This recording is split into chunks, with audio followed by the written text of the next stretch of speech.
What is up, wrestling fans, and all rise for an all-new edition of the Parts Unknown podcast. I am, of course, the ringside intel Ayatollah of rock and roller, Jason Burgos, and with me, as always, is the enforcer and wise man of our show, the one and only Jose Maldonado. Baby Blue, how are you doing during another day in the hottest summer of all time on planet Earth again? Oh, this is actually isn't me. This is a hologram representation of me. The real me melted about a week ago, and it's in a puddle in the backyard. So this is the best I could do at this time. It's ridiculous down in this Florida heat. Do not go outside. It's not advisable. Just not fun. What's funny about that too is that for people that maybe didn't know, long-time New Yorker. Also, Jose's a long-time New Yorker. He left us like a decade ago, but I've been a long-time New Yorker. Just recently moved to Ohio, and oh my lord, I've heard how the New York weather has been really hot this summer. It's been really bad. Ohio weather has been this summer. It was such a good move by me. We're envious, brother. Go ahead and rub it in. A little salt in the wound there, but glad you're enjoying the Ohio vibes.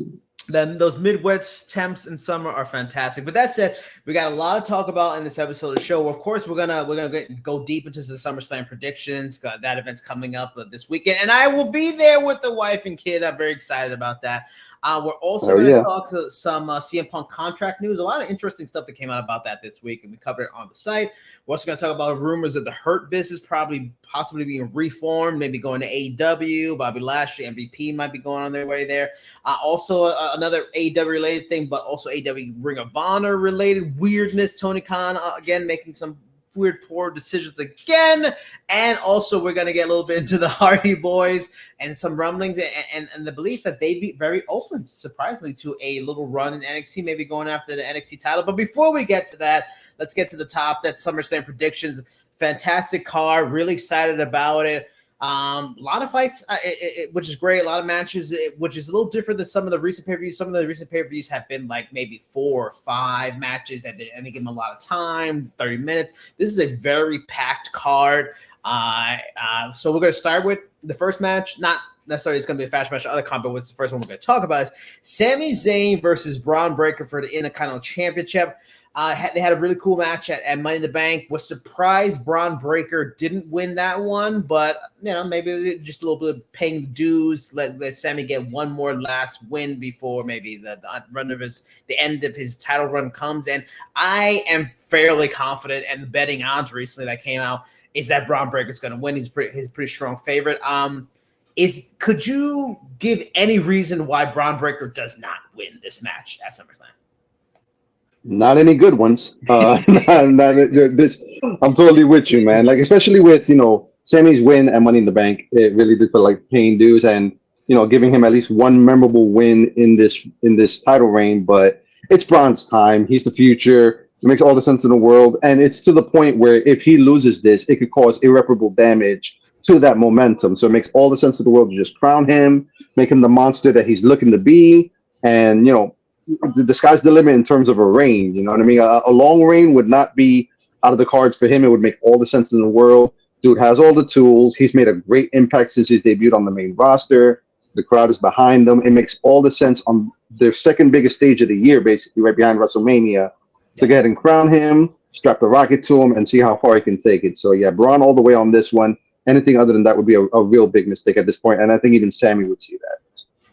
And you nailed it with possibly hurting his momentum and stuff like that. And that's why I was a little bit surprised that he didn't win in Money in the Bank. I thought they would just, they're putting the rocket to his back and they're just going to go full force with it. And maybe you get the rematch with Sami at SummerSlam, and that's how the feud ends. So the fact that he lost surprised me a lot, and that's why I think it's just a guarantee. I was surprised also that he lost clean to it, though maybe there'd be some outside element that, will cost him, but he looked strong. But you know what? That says a lot about how they feel about Sami, that, he's the underdog, but they let him get big, clean victories. They're kind of keeping him in a space where he's just kind of hovering around that main event level, and maybe he goes on to something else. But yeah, I fully agree. I think Braun Breaker gets the win here. Moving on from there, another title fight, and this card is packed with title fights. It's mostly title fights except for one. Bayley versus Nia Jax. This is another one where I think the heels are going to get it.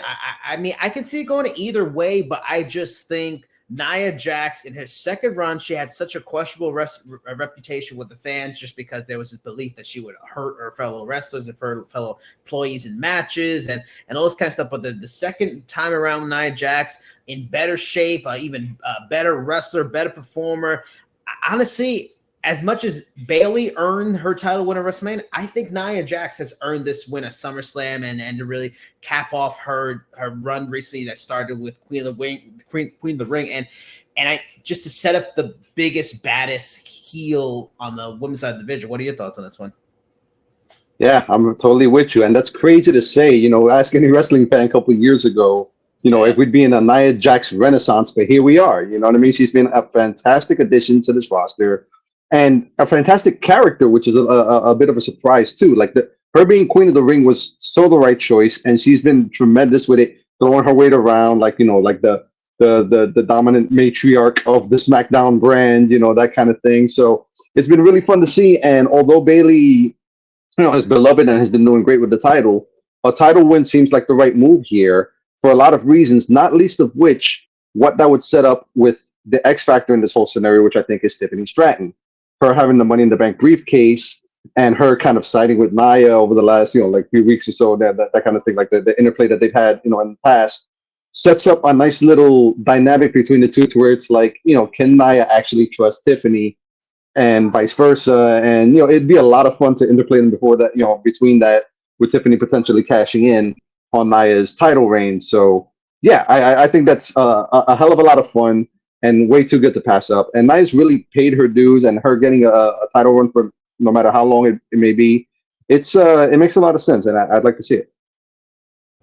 Yeah, it's fascinating how good she's been, and just such a important part of the roster, and just so valuable and unique way. And I think you nailed it. Just they've got too much set up with her and Tiffany to not continue on with that. And also, just shout out to this new regime, which we shouted them out a lot and since they took over with, and that what they've done to make the being king and queen of the ring different and refreshing and valuable, and that you don't need to walk around with the crown, and like Nia has no crown, but being branded Queen of the Ring, Gunther, General, King General, those kind of things. Like, instead of having a robe and all this silliness and stuff that was done and should have been done in the 80s and 90s, I love that they have the tournament. It still holds value. It sets up world title matches at one of the biggest shows of the year. I love that element of it too, and that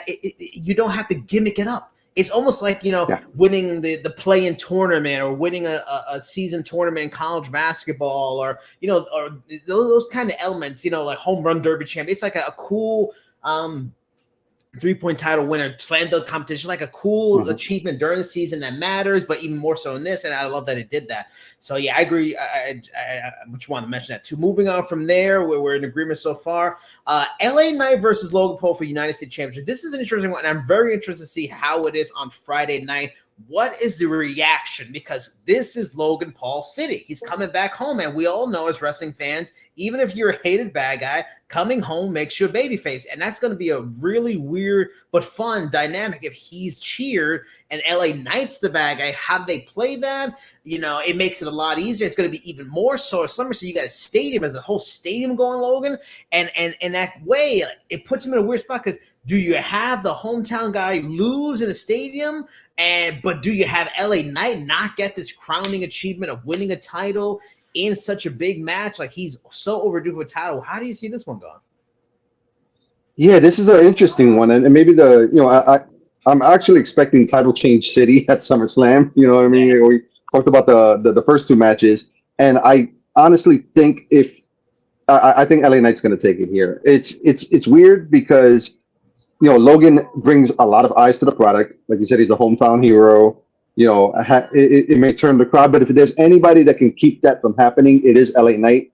Dude has a way with words, has a way with the crowd, has a special connection to where maybe he can kind of fend that off. Maybe not 100%, but at least make it to where it's not so one-sided for Logan. This isn't just, a really, where Logan could just truck the momentum. But yeah, to your point, LA Knight is so overdue for a big win like this.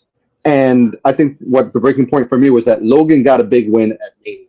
which was overdue for him too. Like Logan was a big fight, player for a lot of past events, but he always took the L, and understandably so, because he's new to this whole game. He would just impress with his performance, not necessarily the win. But the fact that he got a big WrestleMania win kind of leads you to believe that it's okay for him to lose it here. And it makes all the sense in the world with LA Knight being the guy. A lot of people were pegging him to be the guy to take it off him at Mania in the first place. So if they're going to do it at SummerSlam instead, that makes a lot of sense too. And, LA Knight will be around a lot more. Logan is kind of in and out, at least in terms of defenses. He's defended the title maybe, 3 or 4 times since he's had it. So having it a little more full-time on the brand could do SmackDown a lot of good, especially with, the move that they're going to make eventually to USA. So putting it on LA Knight, I think that's the move, and I think they're going to go ahead and pull the trigger. Yeah, and I think this is the right guy where it'll probably balance out, because just one, if it was in a different city, I think it'd be slam dunk. LA Knight's going to win. The fact that it's home, I think that, makes it a little bit more interesting. But I think this is the one performer right now that is so beloved, so well liked, that it can trump even that hometown element. And I think that's key in making this the right kind of reaction, and he'll still get cheered and all that kind of stuff. And maybe it'll be split on a level, but it'll still be interesting. And I'm totally behind. I think LA Knight gets the win. He has to get it. Again, this guy, while still and he's in his prime, wrestling prime, he's his early 40s. Like, you got to pull the trigger some of these big wins and maximize it, because maybe he has only 5-6 good real years left, maybe more, but hopefully he has more. But you got to start, doing something with him now, build him towards that, and giving him some big spotlight. Moving on, I think this is where I think we'll agree. But since you mentioned SummerSlam might be a title change city, this might be one of the few that isn't a title change, and that is Liv Morgan. I'm sorry, the MVP in WWE this summer. She has been phenomenal against Rhea Ripley for the Women's World Championship. Big match, very fantastic, one of the best storylines on either brand right now going into this match. They did a great job of building it recently with Dominic really just trashing her in English and Espanol and making poor Liv cry. That she went from being the heel to all of a sudden the sympathetic figure. Let's see if you agree. I think Liv's winning this. I just think, the only thing maybe she does is I feel like everyone thinks Dominic's going to turn on her. So maybe that's the thing. They try to swerve us, and they're like, no, everybody expects it. But I think they are smart at giving people what they want, just at those right time in a right kind of way.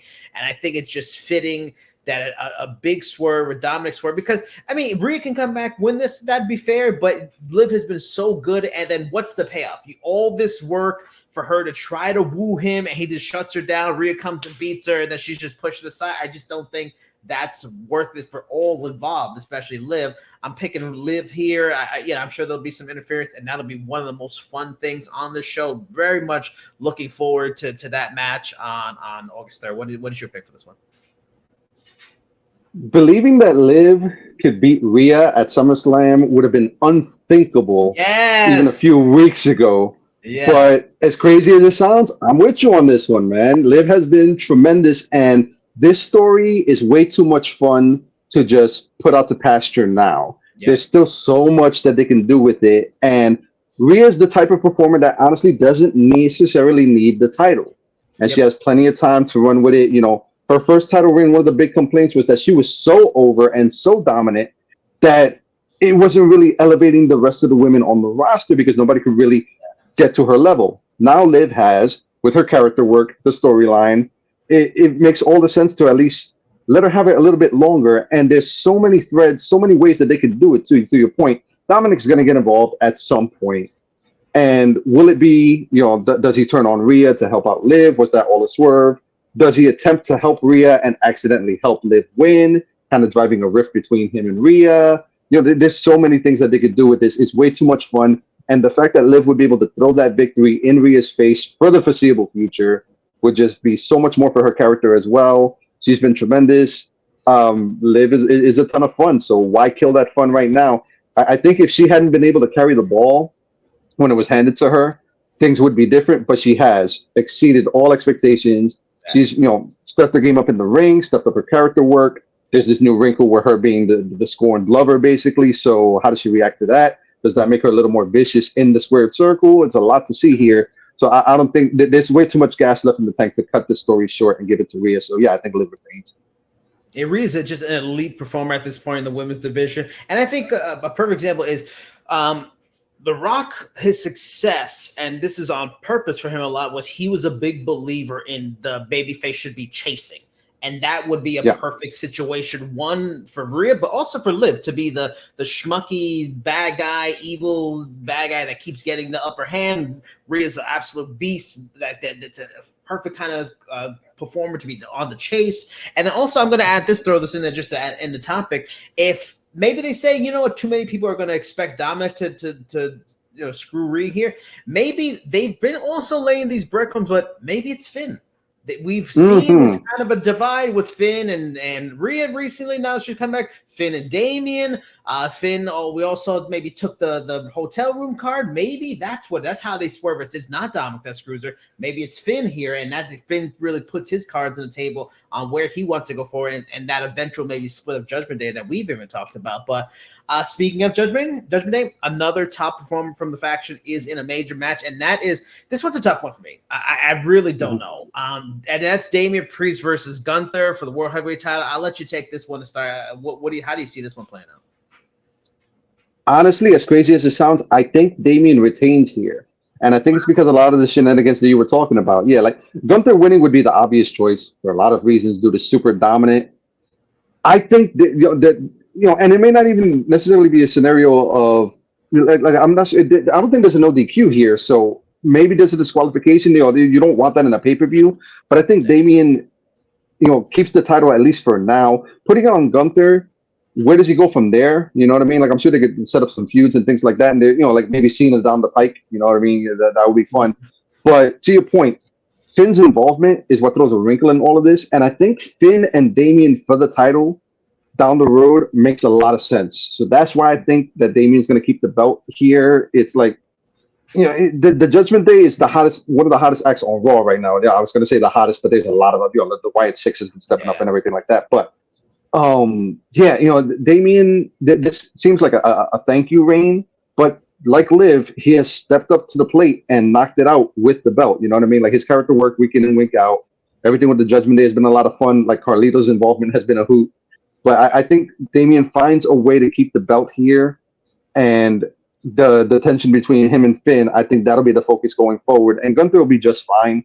Maybe he gets a rematch at the following pay-per-view and gets it there. I just think right now, Damian getting it makes more sense story-wise, although it is close, like you said.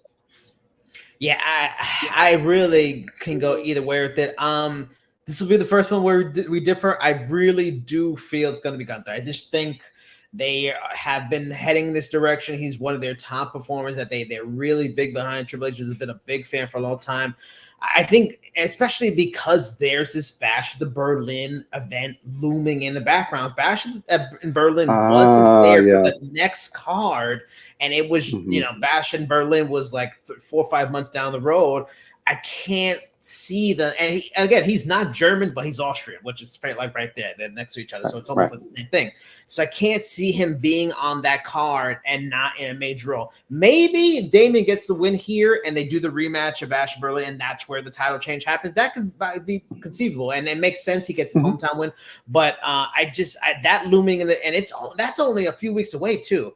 Maybe that's perfect because it's a few weeks away. You have the loss, he gets screwed, something like that, and then they do the rematch right away, and then he gets the win in a hometown crowd. But even then, I still just think it's Gunther. They like to crown the new stars, the new big things at the big event. For example, Brock Lesnar beating The Rock. They like to have on the biggest stage possible a showcase of this is our future guy, Ron Breaker. He's getting the win against Sammy on this, not on Money in the Bank. So I'm going to go with Gunther there. I really hope it's Damian, but I'm not feeling confident about our boy from New York's chances. Moving on from there, two guys who've been closely linked with Damian a lot recently.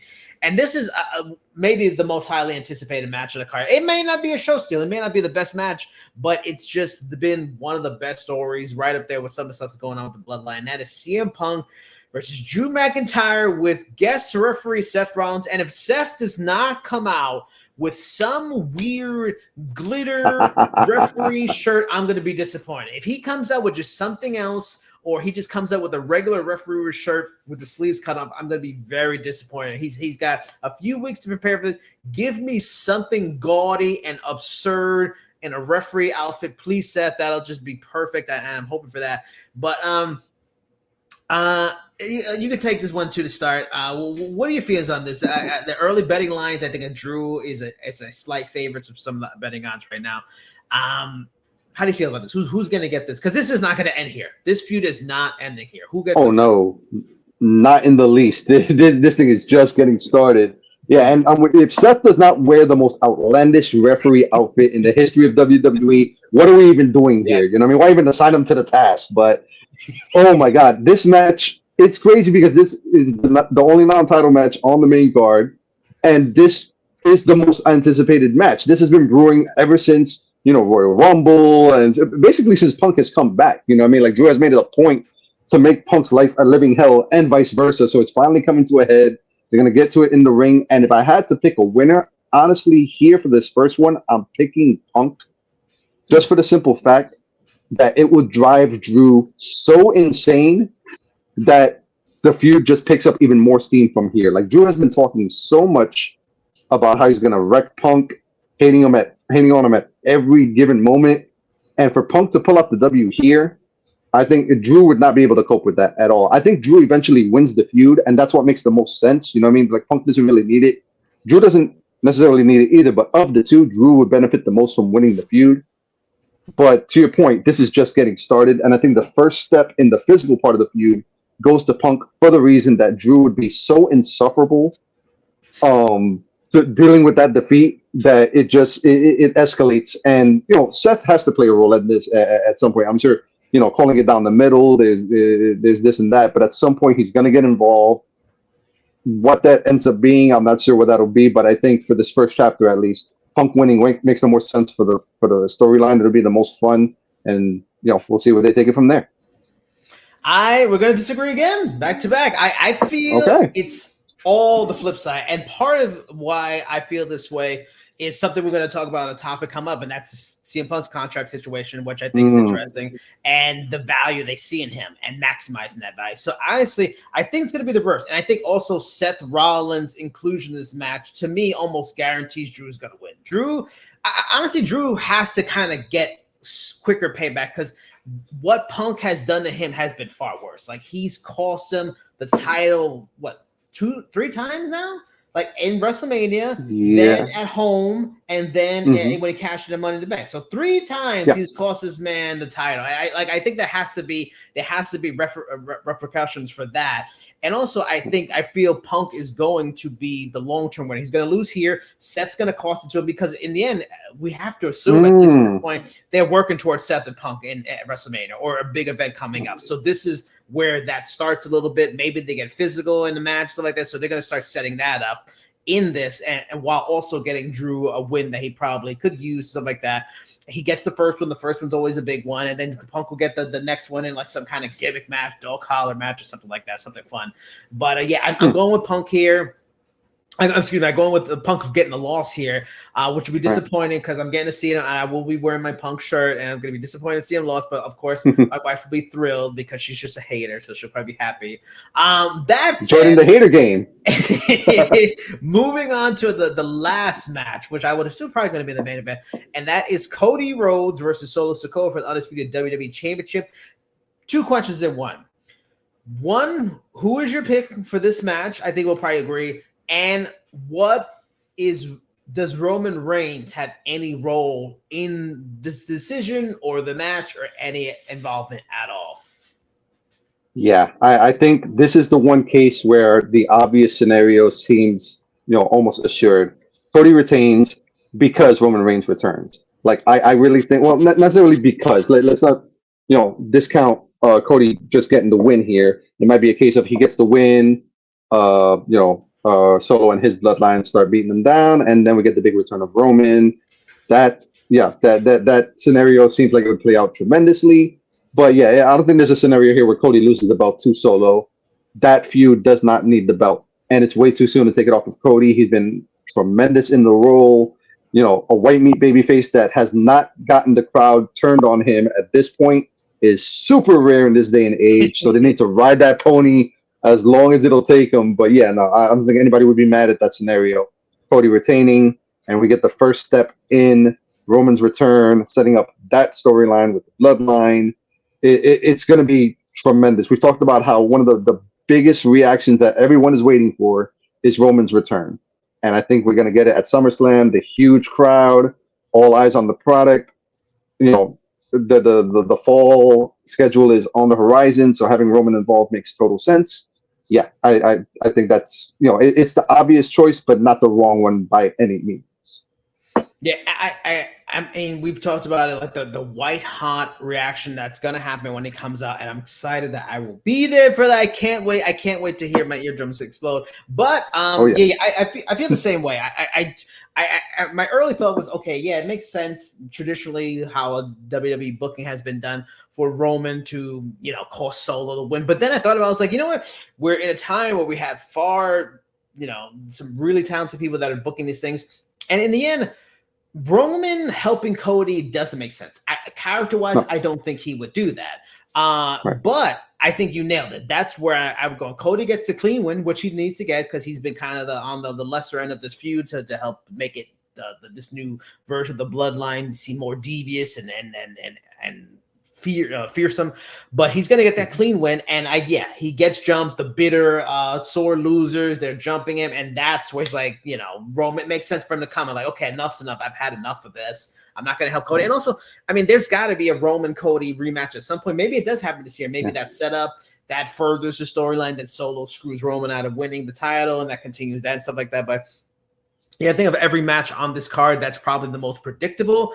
I think that's the only downside of Cody's run. It's been a kind of predictable. We all kind of, you know, when he goes against Roman, that's where it's like, okay, how's this going to go? And that adds a lot more intrigue to that matchup and stuff like that. But yeah, I don't expect that. I expect Cody to lose. And yeah, I'm hoping this is the platform for Roman to come back. He's been out quite a while, showing up at this event for this. I mean, there's been rumblings maybe to SmackDown, and I can see that maybe he shows up at the SmackDown following SummerSlam. I can see that too, but I think this is just too perfect of a stage just for a legendary kind of moment. Yeah, and really quick, you know, just that's, you know, talk about predictability. That's been Cody's MO, and it hasn't hurt him in the least. It was predictable that he was probably going to win the title at WrestleMania 40, and everybody was on board. So this being another thing of that, you know, it's very weird, Cody's run, how it's been predictable yet very well received. So props to him and props to everybody involved. Moving on from there, we kind of referenced to it earlier, and that is this growing story about CM Punk and his contract situation. Excuse me. And the early reports were saying that Punk was pushing for a new contract, a restructured contract, talk of, you know, one day he'd like to be have a major role in NXT. After those reports came out, excuse me again, there were some of the bigger names in wrestling reporting came out and added more details to it, though counter reports a little bit. One was that Punk's contract is coming up soon, so maybe that was always a plan, but it's no bad ill will or anything like that. They just knew this was going to come. They have to restructure it because they've been pleased with him. And another one said he signed a multi-year deal, so that's not coming up anytime soon. But both pretty much were similar in that, saying that it wasn't Punk who's pushing for this new restructured or whatever deal it's supposed to be, and it's actually been WWE. They supposedly want to invest in him, I guess, more longer term, a bigger deal. They've been thoroughly pleased with what he's brought to the product in terms of social media views, in terms of ratings, obviously merchandise sales, I'm sure happens through the roof and everything like that, which is fascinating. So the question I ask is, you know, it seems like things are just going swimmingly, and Punk really is happy. He's a bit of model employee. He's winning people over. He seemingly has won the people in charge of WWE over, that they want to invest in him long term and everything like that. That said, what do you feel? How much more does he need to do to really fix this reputation after what was such a tumultuous run in AEW, to really, you know, really put a capper on him in a way that he wasn't a problem child, and he really was just a legend, and, you know, separate himself from that kind of narrative a bit? Honestly, he doesn't need to do a whole lot. He kind of needs to do what he's been doing. It's amazing how swiftly he put a lot of that negativity aside with this latest run. right from the return, obviously the big hometown pop, which was super smart, put him in a great light with the fans. And ever since then, he's done everything to be the model employee, as you mentioned, and really Yeah. be an ambassador for WWE, even calling it home. You know what I mean? Which, might have gotten some groans from a lot of the detractors, but, if that's how he feels, then more power to him. But yeah, it's funny because in this scenario, I think WWE has all the leverage because Punk has to be aware of his reputation and the bridges that has gotten burnt in the past, including this one that has now been repaired. With the first one with WWE, there was reason to believe Punk's side of the story to where it was like, there was a lot of, tumultuous relationships there and he had reason to leave. AEW, same scenario to where it's like, a lot of it falls on Punk, but there was a lot of friction there and a lot of people sided with Punk as opposed to the other side. And we know, AEW has had their troubles backstage and the way things are run. So the frustration might have been too much for Punk to handle. So he had reason to kind of exit there as well. If he blows this chance, it's all on Punk. It's absolutely all on Punk. This is the hottest WWE has been in the longest of times. By all accounts, the morale is super high backstage. The creative is great. A lot of the talent are getting along. So Punk has the chance to actually put his money where his mouth is and be a great ambassador and mentor for a lot of the future of this product. And it sounds like he has. A lot of the NXT cats have speaking so highly of how Punk has taken them under their wing, both the male, the men and the women, you know what I mean? Like Roxanne and Cora kind of jokingly call themselves, his kids and that kind of thing. So for Punk to kind of work his way into that role in the future makes total sense. And in order for him to do that, he has to be the model citizen. Otherwise, he will not get that opportunity. So WWE knows this. But what they're getting from it is everything he brings to the table, the goodwill, the merch, you know what I mean? Everything. The man is a machine when it comes to printing money. And if he's on his best behavior, there's no reason that this can't work out swimmingly for both sides. So for either side to be the part of wanting to extend this long term doesn't surprise me in the least. So he just has to basically keep doing what he's doing, and things can go really well for him after all this time. Yeah, he really has a very unique opportunity to really rewrite the narrative of his career. In a lot of ways, pretty much do what Shawn Michaels and Randy Orton did. They were both also known as problem childs and immature and out for themselves and selfish, and they had to grow up and mature and they changed the narrative. And now they're these beloved figures that have this place even at the end of their careers as like the elder statesman, dad kind of thing. And that's where he's going to. And it worked for Punk for a long time that he was this renegade type, and it really helped him a lot. But now, because of how things went in AEW, he's heading in that direction of an ultimate warrior, and then some of these people that malcontent that overshadows the special career they have. So he has this really great chance to really just be in the same place as Randy Orton and Shawn Michaels. Just considered one of the greatest WWE performers of all time, a part of the company going forward, this ambassador, this unique thing while being still cool. And it's, I think for me, going to the original question, I think he needs to take like a couple of 2 or 3 big losses and still be happy. We all know where that was part of his thing. He felt his place in the industry was as a top star and all these kind of things. Like, if you're really just happy to be there and happy to be a performer and help out, that's the thing. He needs to take a few losses in big moments and still be like, I love it here. And that's how we know. That's when we're good. Like, he's forever. He's in good graces again. And that's how we can go on and really he can set this legendary and put a cap around what has been a spectacular career. Of course, wherever you're listening and watching this, please like, share, hit the subscribe button, comment. What are your thoughts on Punk and this talk of a new contract, longer term contract, bigger contract? What are your thoughts and predictions for SummerSlam this year? Of course, moving on from there, kind of going back to the AEW, and that there's been rumblings that both Bobby Lashley and MVP's contracts are about to be up soon. Looks like there's no movement on them re-signing in WWE, which I think is the right move for WWE. The MVP bringing Brock back was an odd move, but he served the purpose. But I just don't think he fits into the company at this point, unfortunately for him. Bobby Lashley, same thing. It's interesting. WWE's kind of going away from these big monsters. Like, they're not having these big muscle bound. Nothing wrong with that, but that was a different time. That was a different idea of what a superstar could be, and now we're in a different time, and that's interesting. And Bobby Lashley again doesn't fit, which is unfortunate for him too, because he seemed to really be as beloved by the fan base as ever, but he just doesn't fit. His time has come. He's got a lot of opportunities to become multi-champion. It's time to move on. talk has been that rumblings that maybe the Hurt Business with Shelton Benjamin will be reformed to AEW. I was interested by this comment this week from Booker T, where he wasn't sure about if it makes sense for them to go to AEW, and that maybe they kind of get lost in the shuffle because again they have so many people on the roster that don't get enough shine. They'll be Tony's cool toy for a few months, and then who knows what happens. So he suggested maybe TNA is a better place to go, and I actually really like that idea. Because Bobby has a history of TNA. He really reinvented himself and had a fantastic run in TNA while also being a MMA fighter at the same time, which is a great dual career he had at the same time. MVP might be a fit there. And TNA has gone to an interesting place where they have some really interesting young talent. They're prime of their career, but they're also bringing in older former stars. They brought back the Hardys. They got Dolph Ziggler as the champion. Nick Nemeth now. Bringing in Bobby Lashley and MVP and doing a Hurt Business, I feel like it's a better fit there. And they don't have to cross over NXT. That's not going to happen there. But I just feel like the way TNA is going and it's really building some good momentum, I feel like they would do more and be better utilized in TNA than AEW. What are your thoughts about that? Yeah, that last part is interesting because I'm of the mind I think AEW might be a better fit for them, due to the TNA crossover that's happening with WWE and NXT and everything like that. But to your point, they may be better utilized in TNA. We've seen in the past how many big names have gone to AEW. It's a big deal for a couple of weeks and then get lost in the shuffle.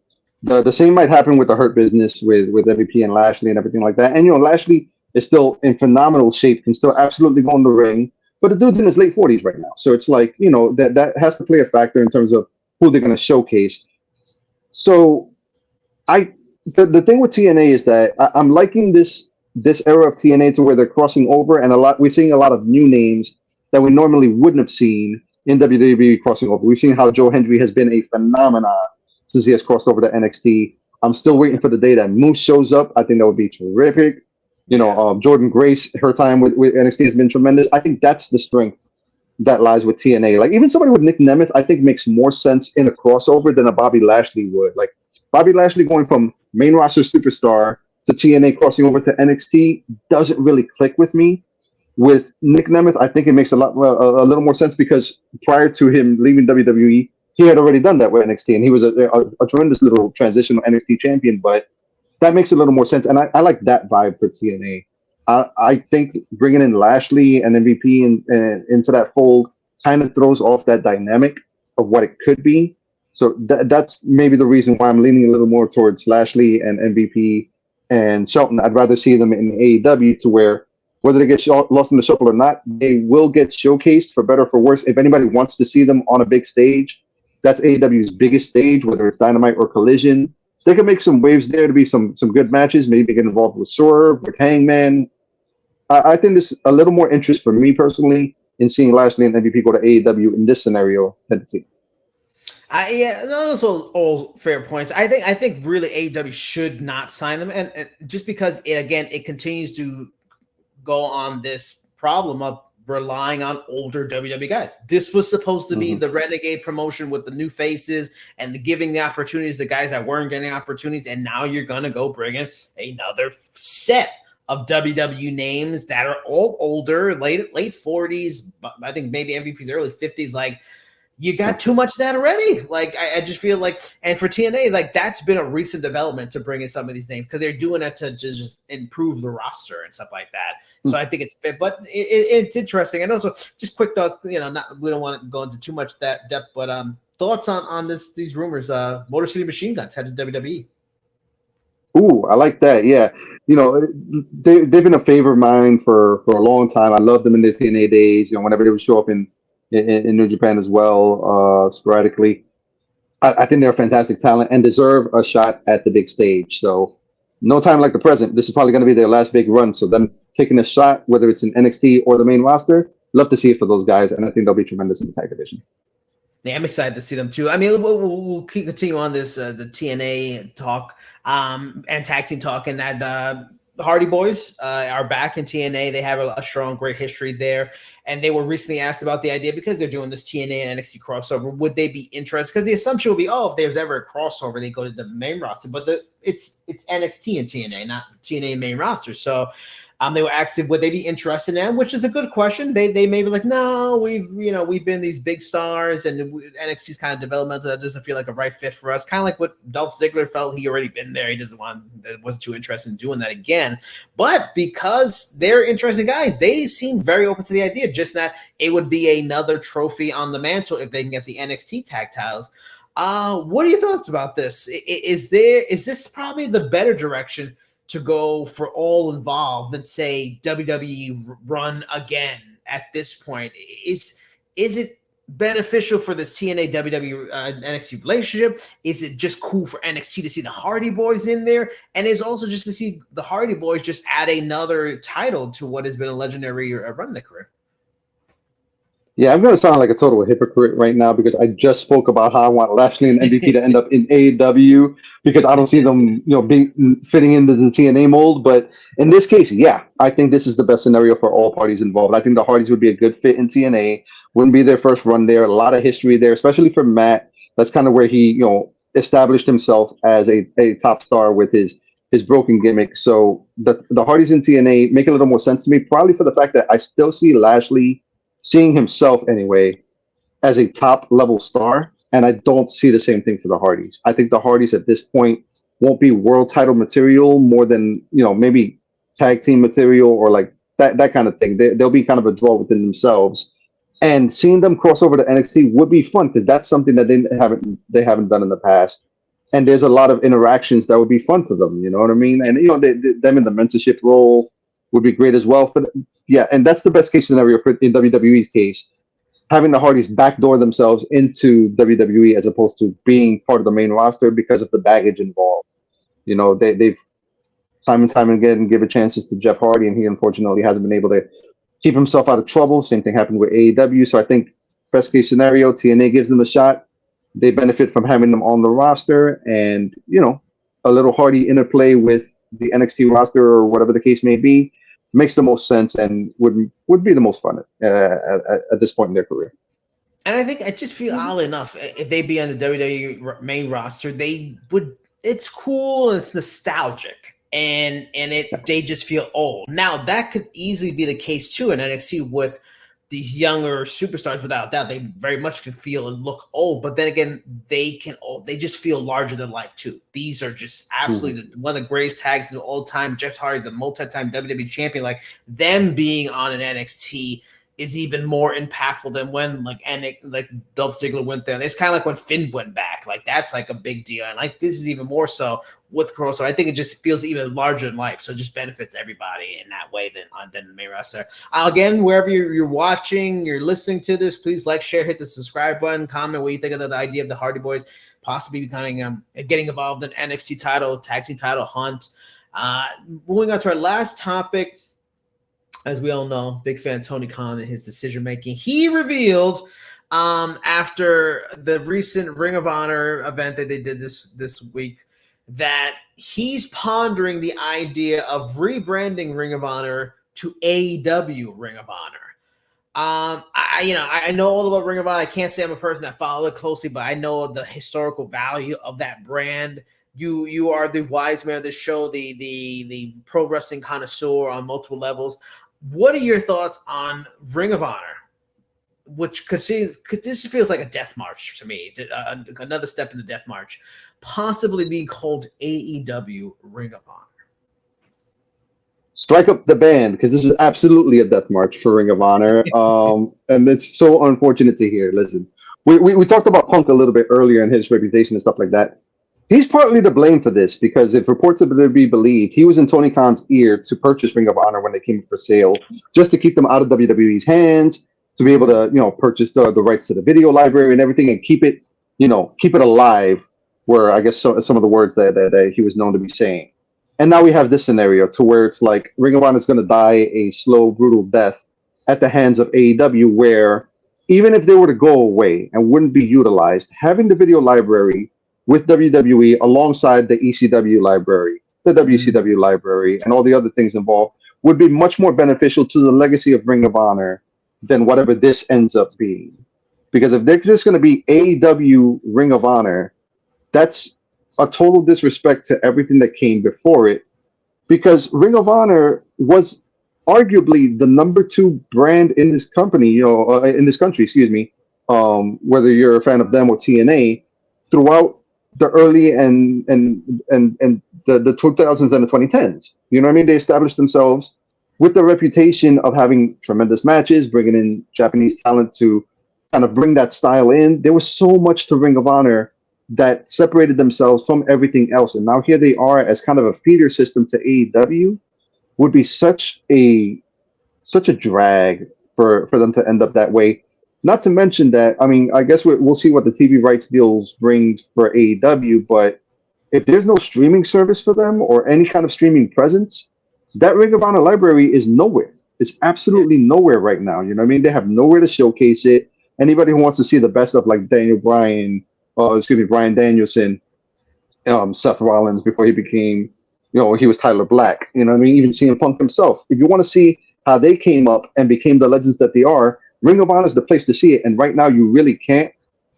It'd be a total waste of that video library if AEW, if this is what they do with Ring of Honor. So Punk trying to salvage that legacy may end up destroying it in the long run, and that's sad to see. Yeah, and it just shows you Tony Khan is just not a very good businessman. We've talked about it many times with just not getting the wake up call from the ticket sales and the ratings, stuff like that. But okay, yeah, some of it's on Punk. But again, like, how do you not make more of something like this? That's a brand that has some value, it has talent, and just doing nothing with it, just using the belts on AEW TV and kind of just irrelevancy and stuff like that.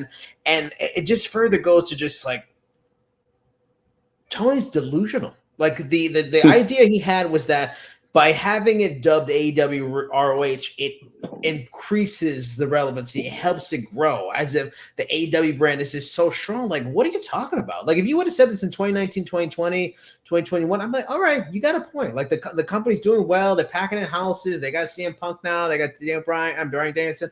Okay, I got it. But, like, wake up. You're not. Like, you're not. Like, you're not the best show.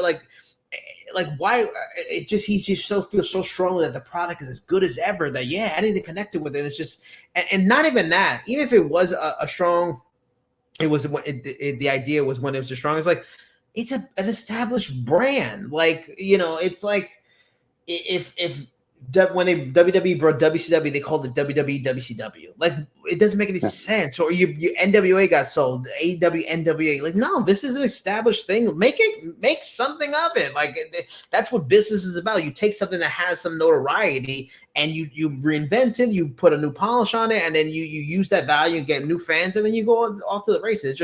It's just silly. It's been a sad waste of one of the more under the radar influential brands in professional wrestling history. Yeah, we all talk about WCW, WWE, ECW, New Japan. Like Ring of Honor has a very special, unique place in wrestling history.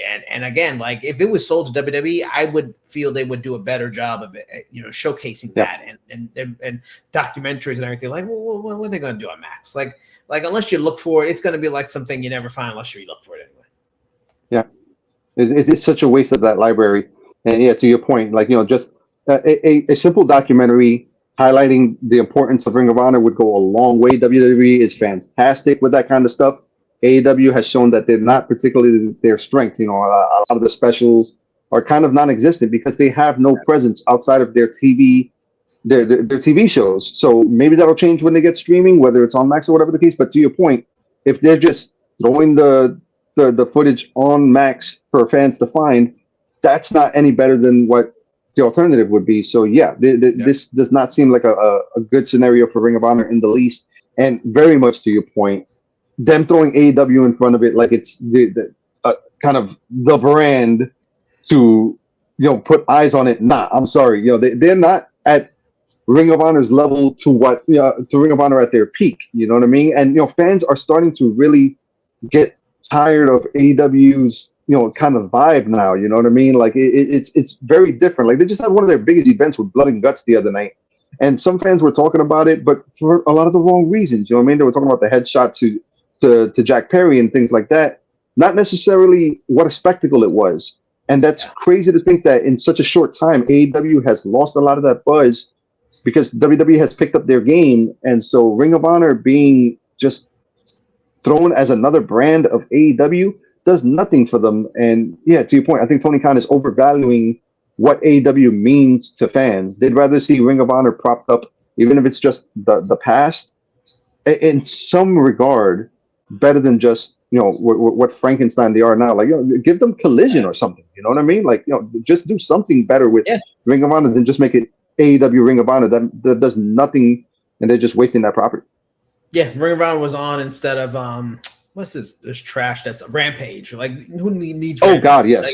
Like, this Ring of Honor show would be far better. And it just shows you how far the brand has come down. I believe I saw this right. It was reported Blood and Guts, which is their version of War Games, so it should be a highly anticipated thing were advertising for a while, had less ratings than the week before. Like, you have a bigger event that should bring more people. It had less ratings, had 200,000 less than this, like the last Blood and Guts, like last year.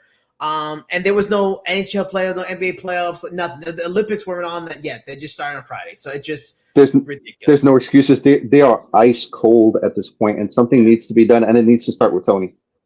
Yeah. And perfect note to end there. This is our recent and episode, all new episode of The Parts Unknown. Again, please like, share, subscribe, wherever you're at.